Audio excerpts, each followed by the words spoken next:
Just dropped the kiddos off at school, literally leaving the parking lot, and looking forward to the rest of the week. Really, really happy with the way the buckets have gone. I know there's still 50 or 60 shares left in the flyer buckets. Now, I had a number of conversations with people yesterday. Some of them said they were going to buy them on the weekend. Others said, just asking what my plans were. Like, what is a flyer bucket? Like, what the hell is that? In a very polite way. And I guess the easiest way, after texting it a few times, it just dawned on me that the easiest way to explain it would be, this is our most value-based buckets. These are the most value-based buckets. Now, all that we do, we try to do in a value-based way, right? You guys hear me talk about the storylines. How are we gonna? Hey, listen, I could go on and just try and drum up the most money I could to bid on a Walner on day one. I don't really find the interest in that. We don't buy that many really expensive horses, and the ones that we do buy, I thought that they're worth a lot more. Obviously, that's very subjective, and I can be wrong as much or more than I'm right. But when it comes to the true value-based purchasing, this would be like, and I use his name all the time. I've thrown around a couple of heavyweight names. But when it comes to our deepest value purchases, a horse like Rico Tubbs, although he's not a killer, he's not going to win the Breeders' Crown, he did pretty good this year. I think he was 11,000. And a good example of one of those buckets also would be, for the most part, Tactical Mounds. Here's a filly that I thought was probably going to bring 50, 60,000. Anywhere below 45, I probably would have bid on her and bought her, because I bid on her brother the year before, but we ended up buying her for 27,000. That would be a horse that would fit squarely into one of those buckets. Now, don't get your hopes up and think that I'm out there looking for a Tactical Mounds for 27,000. But we're looking for horses that I thought would bring a lot more money, that bring a lot less than I thought. Those are the horses that I call flyers, right? And I'm sure there's a better way to describe them than that. And I didn't. So I want to make sure everybody understood when I'm talking about these two flyer buckets. The reason I broke them up into two was so that everybody could get involved if they wanted to. We're going to put 2 or 3 horses in a bucket that's $50,000 total or less. Maybe a couple dollars more. But these are the types of horses that would win those buckets. Now, the main bucket would be a horse like Jailbird Jog or Degas. I thought both those fillies were probably worth 50, 60,000 last year, and we paid 52 for both of them. Exactly. Those would be the horses that win the main bucket. I got what I wanted for what I was willing to pay. Those would be the main bucket horses. And obviously, I don't have to tell you about the high-end horses. And the trotting fillies, I got a wicked bump on my leg. I don't know whether to get kicked or what. I don't remember getting kicked in the race bike. I get a vicious bump on my leg. It hurts too. Those would be the horses that, the high-end horses, obviously, are horses that are going to be upwards of 6 figures. That, again, kind of you get what you pay for, but it's a lot. And I've been surprised, I guess, a little bit, how quickly and how many people wanted to be involved in those high-end pacers and trotters. And I guess on the other side of things, a little surprised that more people haven't jumped in on the flyer buckets, but maybe that's because I just didn't really explain them well enough. Maybe that's on me. So I'll continue to make some phone calls. I will endeavor to have them sold out by the time I pull into Lexington tomorrow afternoon. That will be a chore, but that will be my goal for tomorrow for sure. I want to go straight. I gotta go back. What else do we have? Still a little disappointed, reeling from yesterday. The cancellation of today, which is 6 horses that we have in to go. And, moreover to that, I was mad yesterday, actually. They didn't release the card. They didn't fully officially cancel the card until after the Dayton Raceway had drawn. Now, I'll pretend that was an accident. I'll pretend it was an accident. But what had happened was we had entered Arrowhead Hanover in Dayton after realizing it was canceled Friday. The draw was at 2. They didn't release the card till almost 3 o'clock, which meant the last date for Arrowhead Hanover officially was on his record as being today. So he didn't get in. So, and him, and more importantly, because the class in Dayton was actually a better class for him overall. And the class at the Meadows was more patchwork and in with some tough horses. Now we were 3-1. Horse on the Rail winning 51 in a piece his last start at the Meadows. So yeah, I would rather race him in Dayton, but we weren't given that opportunity. So I was left a little angry. I know all the horsemen, the maintenance crew, the racetrack was, at the end of the day, I would hope they would learn from this. I would hope they would say, okay, this is what we thought we were doing, this is what we did, and this is why it didn't work. I suspect that that is what's taking place right now. And I also suspect by Tuesday, when the qualifiers are supposed to go, that they will go, because we have Raging Hanover to qualify also on Tuesday. So that's what took place today, other than me shaving and cutting myself. A little disappointed with that too. It didn't take long to figure out what I did wrong and why I shouldn't do it. Thought it'd be a good idea. Saw a little hair there in my nose. Thought I'd just shave that. Yeah, don't do that. It's a high risk maneuver with low yield. All we got was a little cut in a place that's a little tender and sore. Don't do that again. So today we had 12 horses in to go. 6 of them are scratched because of the cancellation. Arrowhead Hanover won't go. Now Cherry's Girl and Rico Tubbs, they had the purse money chopped up because other horses had stakes next week. You know, we could have raced next week, I suppose, but, you know, we have Virginia coming up. I wanted to race today. I thought today was a great race for her. Now, the way it was done was that they chopped up all the money evenly. So I think the fillies got, one of them got $3,400 and the other one got $29, but we had to pay the stake payment also, the starting fee. So when it came to getting the purse money dispersed, it was roughly around what you would have been for third. I think Rico Tubbs would have been third at best. And I think Cherry's Girl had a chance to be second, but realistically, third probably wasn't the end of the world. Nevertheless, I'm always going to choose racing over being given money. I mean, just because I'm 7-2 doesn't mean I'm okay with getting paid for third. I'll roll the dice. I want to race, and I wanted to race those 2 horses today, especially Rico Tubbs. He's now done for the year. So all we did was got vet work done to him, got new shoes on him, and now shut him down for the whole season. So obvious waste of money in that regard. And when it comes to Cherry's Girl, I mean, at the very least, she has 2 wins, so it's really hard to get her in a race she can be comparable in, and that would work well for her. Maybe we can get her in. Maybe they'll say that the Standardbred, although it was a Grand Circuit race, was raced at a fair, therefore it's a fair race. They'll do that with the Ohio breds. If you win a Buckeye at Delaware, they don't count it. At least they don't at the Meadows or Northfield. So we'll see if we can talk our way into a fillies and mares non-winners of 2 maybe for her next week. But getting her raced would be important, I think, as we head into Virginia. Now, Virginia, I had a little scary yesterday. I heard them say that the date for Virginia was the 11th. And I got thinking, I said, geez, that sounds familiar. The 11th. Isn't that when Degas races? And what had happened was, I hope I have this calendar up right here. I bet you it's not. Let's look for Degas here. I think, if I'm not mistaken, yeah, I know internet up. I was worried it was the same day. Now, Eric said that the 12th was the stake race date for Degas. Now, I have no idea. I'm going to check it out in a minute. But as it turned out yesterday when he said it, I was like, oh my God.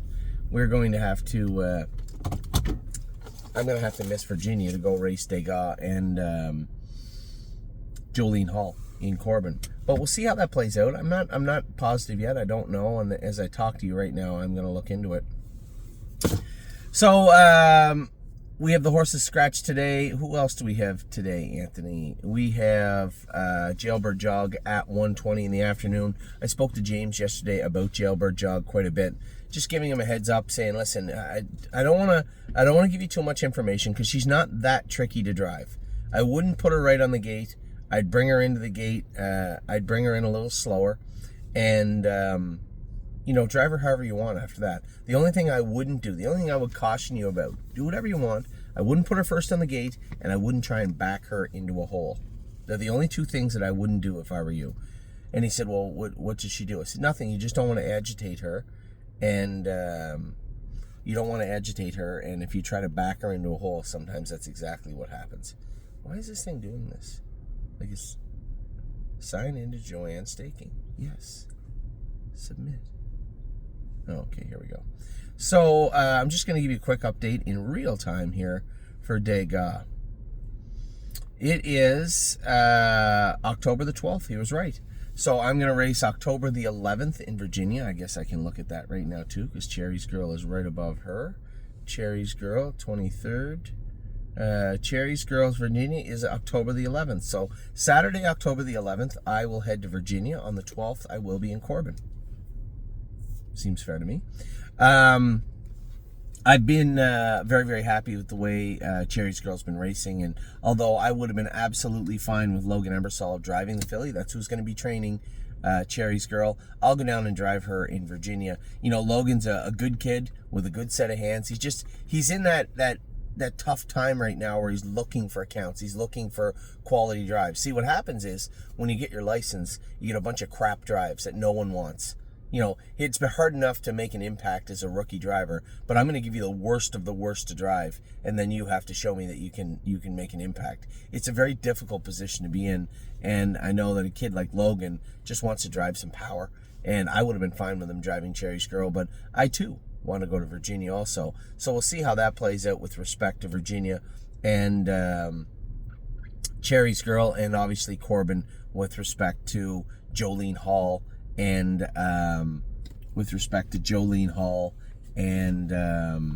Degas. Now, a lot of people asking me yesterday, Anthony, what about Degas? What happened? So here's the thing. We've continuously been trying to let Degas' hobbles out, let them out. They're in a position now where she's comfortable. She's trotting well. I'm certain she almost didn't need them. But Dexter also was trying to let them out. And Dexter's used to driving for Marcus Melander, who rarely uses hobbles. And a lot of the bigger trainers who always have them long, well, our horses usually train down with them a little snugger, right? So you're always in that spot where, geez, those hobbles feel a little tight. Why don't we let them out? But there is a line drawn in the sand by the horses. They use the hobbles, and sometimes they'll overstretch themselves. And I think the filly runs in a little bit in the turns. I think she was running in a little bit in the last turn, probably looking for her hobbles, and rolled off stride as she was catching cover because the cover was advancing. That was my take. I know that Dexter said he thought that she was just running in a little bit and he lost her, but he forgot to talk about the second part of the description of what happened. I would bet dollars to donuts that those hobbles were just a hair long. So the question remains. Now, Eric asked me, he goes, well, you're going to be down here. Why don't you just drive her on Friday?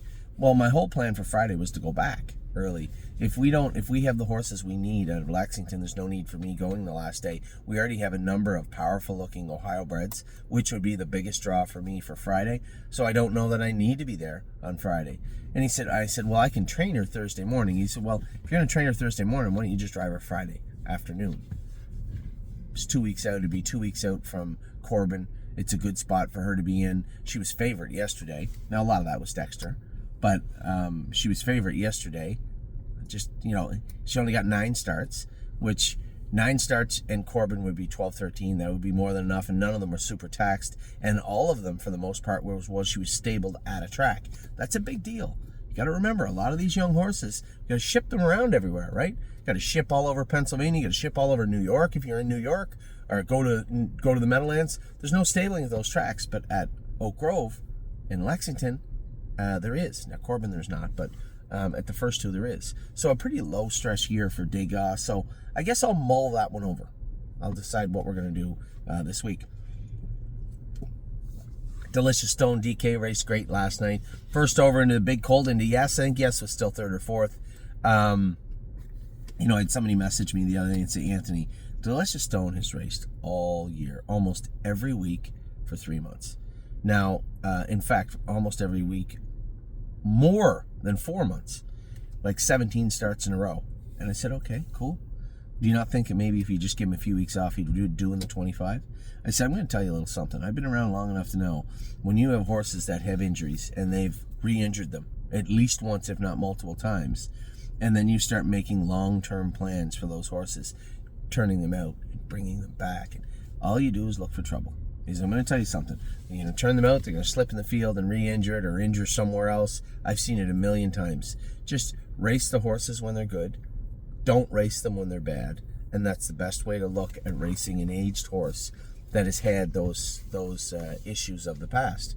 So no, I don't have much interest in turning Delicious Stone out for the fall and bringing him back in the winter. I'm going to race him because I know there's going to be a day when he gets over on the shaft a little bit more. He starts running in a little bit more. All of a sudden there's a little heat somewhere there's not supposed to be. And then you have to shut him down for a little while. And realistically, I thought he would have been claimed last night. They didn't claim him last night. I can't imagine they're going to claim him ever, maybe. So just keep racing him. I don't have much interest, and I know there's a lot of people out there. It makes sense when you look at it analytically. You're like, yeah, just give the horse a rest, bring him back. I've been there, and I've done that many, many times, and I can tell you right now, you always wonder, should I just kept going with him? You know, it's the old saying, strike when the iron's hot, or make hay when the sun shines. All these point to one thing, and they fit perfectly for this horse. He's not always going to be great. He's good. He's very good right now. So just keep going. Let the horses tell you and dictate when they may need a rest and when they don't. And coming first over and finishing second to the favorite, maybe your second favorite last night, was certainly no issue. So Delicious Stone put up another good mile last night. One of the most consistent. I'm happy. There isn't a human being on earth more happy than I am to say the most consistent horse we've had so far in 2025 has been Delicious Stone DK, and that is a great thing to say. So today we do have Jailbird Jog. I talked to James briefly about her. As I'd said, just don't back her into a hole. If you come off the car and you want to drive her into the 3-hole or the 4-hole, fine. You want to remove her to the front, fine. You drive her however you want. She's going to go away one of the favorites. She's 2-1 morning line. Just don't put her on the gate first and don't back her into a hole. That's it. There's only 2 things that I would like to see from James today, and I'm sure Jailbird Jog will be just fine. Also racing, this is a big day for us. Supermind and Uncle Danny are going to race together for $100,000 this evening at Dayton Raceway. Now, Uncle Danny has the outside at 8-1, but I don't mean to be rude, but Uncle Danny will be likely. Now, the only issue with Uncle Danny, I'll tell you right now, if they have that track as deep as they did the other day, I'm assuming everybody complained. They watered it and rolled it and screened it and watered it. I'm sure it'll be firm tonight. And I wasn't changing the shoes for the final. We tried that before with Uncle Danny earlier in the year, and he made a break, and he was terrible, and he wasn't good. I'm not changing them. Just leave him alone. So if he's good tonight, he'll be crossed over in 2 steps. And Tom Largo horse was the horse that thumped us in Delaware. And he's a tough horse to beat. He's a good horse. There's no joke. So Tom Largo's the horse to beat. Supermind and Uncle Danny should get a nibble. They should get a bone of some kind with respect to tonight, and I suspect they'll race good. Manhattan Money and Greatest Ending are racing tonight at Northfield Park, and then I'll close out the evening with Rock Shining Star racing at Dayton Raceway. Tomorrow, Saturday, we Blue Rare racing in the final, going for $75,000. Somebody had left a bit of a snarky message on the message board, I think, about clearly they're not fans of Chris Christopher. And at the end of the day, it's not the decision of you or anyone else. I was never asked. Dominic said, "What do you think?" James was listed first. James told me he was not taking her horse. He was going with Susie Kerwood and Renee Dion's horse. Then obviously Billy Davis was an obvious choice. He has one in there. Tyler Borth went with a different one, and we went with Chris Christopher. Now, the one thing I want everybody to remember: Chris Christopher won Canadian Hall of Fame driver. Was dominant his entire career. A little bit older now, but he's not like he's 70. Guy's like, what, 6 years older than me, 7, 8 years older than me, and still does some driving, and still knows exactly where the winner's circle is. I like Chris Christopher. I mean, do I think he's a perfect fit for all our horses? No, I don't. But this filly, yeah, I don't mind that fit. Pretty easy horse to drive. Get her away half close. Somebody said, oh, he'd be last, and that's not always Chris. And he doesn't drive our horses like that, by the way. Not that I remember very often. I like the way he drives. He's done a great job for us. And I can tell you, when somebody says, hey, what about, and they say the name, first thing that comes to your head is how you truly feel, right? And when they said Blue Rare Chris Christopher, I said, yeah, that's a good fit, I think. I think it is. You know, there's no worry of her making a break. You know, James put it very James-like. I said, can you talk to Chris Christopher, please? Can you talk to Greek about the horse? He said, yeah. He said, I'll tell him exactly the truth about the filly. Where you get away is where you're going to finish. Try not to let anybody pass you. I said, that's kind of mean. And he goes, I know, but she's just, she's typical muscle mass. She'll go out and do her work. If you give her an opportunity to win, she might win. If you force her into a position to win, she could win. But if you expect her to win, you might be in trouble. And I think that's a fair way to put it. And that sums up her season, right? She's in a couple of spots where she should have won. She's in a couple of spots where she could have won. And she did win one or two of those. But a couple of them are left saying, should have probably been a little closer than that. And she wasn't. So I think 4-1 is a great 4-1 from post 7 going for 75,000. That's a fair shake. That's where she is. That's what her odds should be, and that's exactly what they are. Now, Foxy Seaside drew 7. I've had at least 5 people call me, hey, would you take 12 for her? I wouldn't take 15. Why would I take 12? Foxy Seaside will be fine. At the very least, she can race in a claimer at Yonkers. She can race in a claimer at Mohawk. She can race in the classes she fits right here. They're not always going to be tough. She's not always going to be 12-1 from the 7 hole. She's going to draw 2-3 and be fine in there also. But no, if you're out there saying, you know what I think I'm going to do today? I think I'm going to text Anthony and ask him to take 13,000 for Foxy. Don't bother. So I'm not going to do it. Truthfully speaking, what I wanted for Foxy was 20, 22. That's what I figured she was worth, and that's what I still think she's worth. So I don't think there's any need to rush out there and sell the filly. I know there's some of our clients that were out there saying, I wanted to put some money together for a yearling, and I don't really want to stay in Foxy. Put your horses up for sale. I saw shares sell the other day for a lot more than $14,000 US on our site, privately on the market. Just so you know. And I don't follow the market, but I do get emails. So and so has sold Foxy Seaside for X, and I see it come in, and I make a mental note. Hey, a lot more than 14,000. So just so you know. Greatest endings in a great spot tonight. 3-1 with Tyler. I think he'll be just fine. And again, Rock Shining Star to close out tonight at 9-2. I like that. Woodmere Bullet tomorrow. What are his odds? 4-1 in Charlottetown and an overnight. Blue Rare's in a good spot. Trosa's making his first start back in a while for us. And time is on my side. Ronnie Wren's going to drive him for $75,000. He's 8-1 from post 2. That's how tough that top division is. Is that this is a good horse. Time's on my side's a good horse. And the consolation for the Dayton Derby, not even the final, the consolation, he's 8-1 from post 2. Now on Monday we have Allure. There's a horse that I'm really, really interested in as we head into Monday. Her race the other day was very impressive. To me, it was very impressive. And I can't wait to see her race at Mohawk. I think a bigger track. I think she's going to really, really excel. So, that's a little look at what's going on right now. I tried to talk to you guys quickly about the buckets. Happy the fillies are sold out. I know right now if we were to buy a pacer and a trotter, a high-end one, they would both be sold out. You may not get an opportunity to get any shares in any of those 3. We have the flyer buckets and the main bucket. I knew the main bucket would have lots left, and I don't have a problem with that as we head into Lexington. But I will say it again. I would like to sell out the flyer buckets, and I would like to get to doing that today. So if your phone rings at some point in the morning and it's an Ohio number, if you're not looking to buy into the bucket, best not answer. How's that? So there you have it. That's what's on today. The weather's supposed to hold. It's supposed to be a little dreary around here, but it's supposed to hold and be decent today, and decent all week in Lexington. And my extension, I still will extend the invitation to you guys with respect to Lexington. If you want to hang out with us, walk around and look at the babies, hang out on sale night, have a couple of drinks, watch us bid on horses, you are always welcome. Please, please, please do not sit there and say, I didn't want to bother you, so I didn't come up. The more the merrier.